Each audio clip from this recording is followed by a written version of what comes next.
ये सब का हो रहल बा? खाली अफवाह की वजह से केहू केहू के मार सकेला का? सोमन, तोरा के अंतिम संस्कार में जाए के जरूरत नहीं खे। अगर केहू तोरा साथ कुछ कही दिलस तो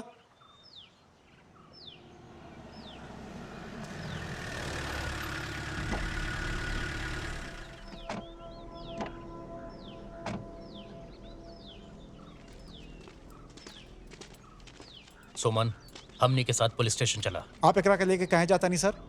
चंदू और सोमन जोन बिरयानी खाइल रहे ओकर वीडियो वायरल हो गइल बा। जब ओकरा बुखार भइल त ये ओके अस्पताल ले जाए से मना कर देले। देखिए, कुछ भी जानबूझ के नहीं खे कैले बस सर। हम ओकरा के हॉस्पिटल गेला से मना कर रानी। चला आवा। पापा बेटा, ये का बेवकूफी कैलस तू? साहब, ये गलत इरादा से कुछ नहीं के कैलस। चला।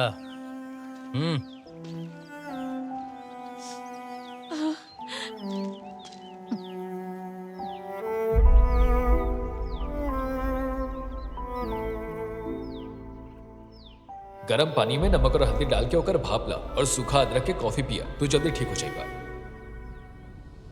ये खाली हमारे स्टाफ मेंबर नहीं खे, ये हमारे भाई भी बा। तारा लगा था कि हम ओकरा के गलत सलाह दे?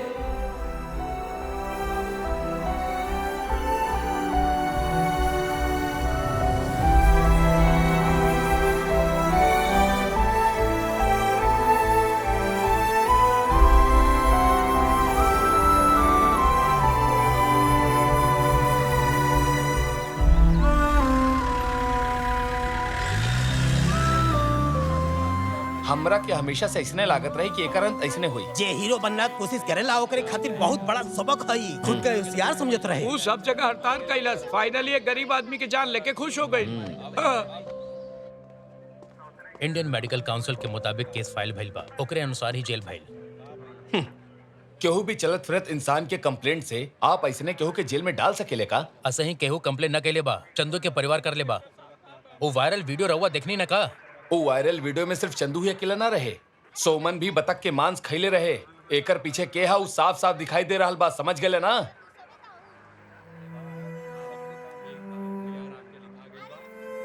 रहुआ जा सकेले। आज से अपने काम से ही मतलब रखा और अपने बारे में ही सोचा।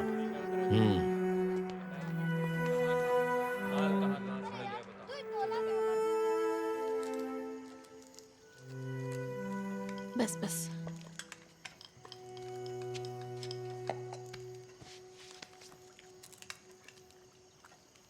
तू कुछ खैलू?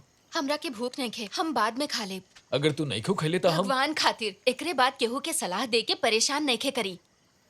दूसरा के मामला में जब तक की टांग ना अड़ाई तब तक एकरा के नींद ना आवेला।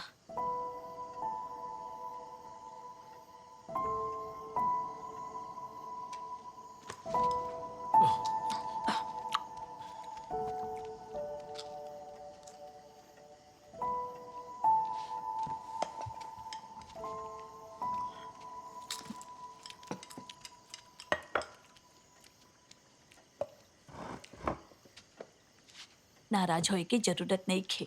जब ये 1.5 साल के रहल एकर पिताजी गल्फ गईल रहे। 8 साल के लंबा समय के बाद वापस आईने। उनकरा के दिल की बीमारी रहल।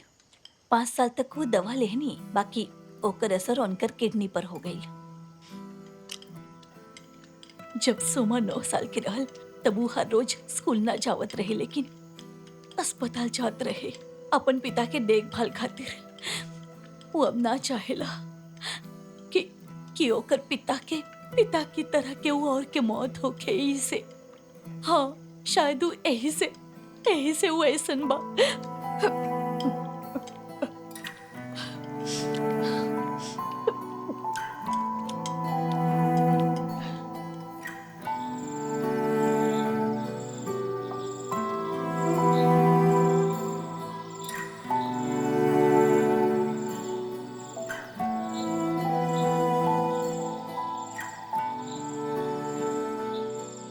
उ दिन हमार बहुत इच्छा रहे कि पूरा दिन आप हमार साथ रही। हमरा नइखे पता कि हमरा जैसन कितनी पत्नियां भाग्यशाली बानी, लेकिन हमनी के बेटी के जन्म के समय पूरा दिन रउआ हमरे साथ रहली। तो का हमनी के मिनी से ना मिले के चाहिए?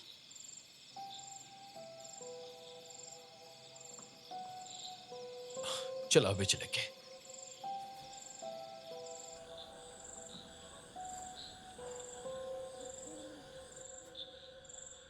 पुलिस कंप्लेन के बारे में बहुत देर से पता चला। वो सब जाए द मिनी।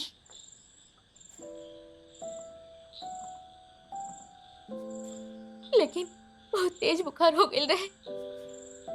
हम कई बार कहनी कि चलिए हॉस्पिटल चलल जाए, लेकिन वो सूखा अदरक के कॉफी पी ले और कम्बल लेके सुत गईले और सवेरे वो ठंडा से कांप रहत रहले, तो उनका हॉस्पिटल ले गई नहीं। और ओकर बाद खून।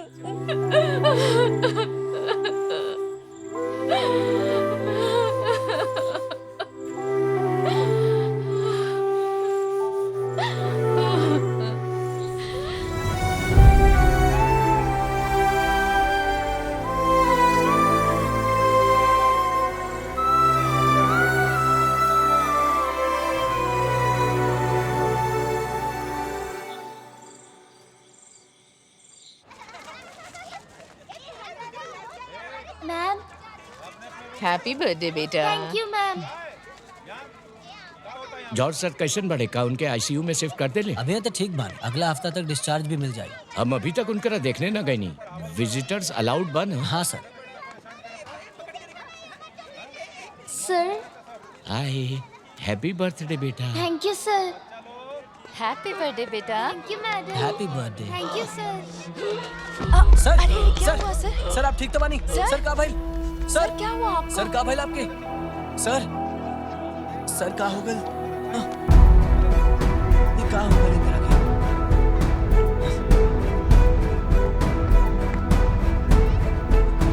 सर, सर,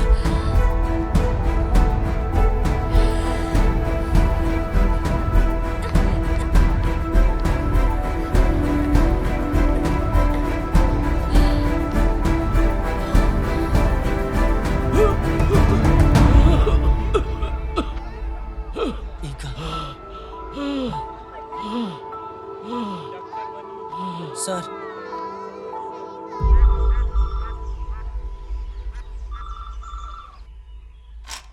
हेलो, हम इंडिया की माँ बोलतानी। हाँ, ठीक है, ठीक है, ओके, हम बता दे। हाँ, सोमन कहाँ बाड़े माँ जी? कहीं बाहर गई होखे का बात बा?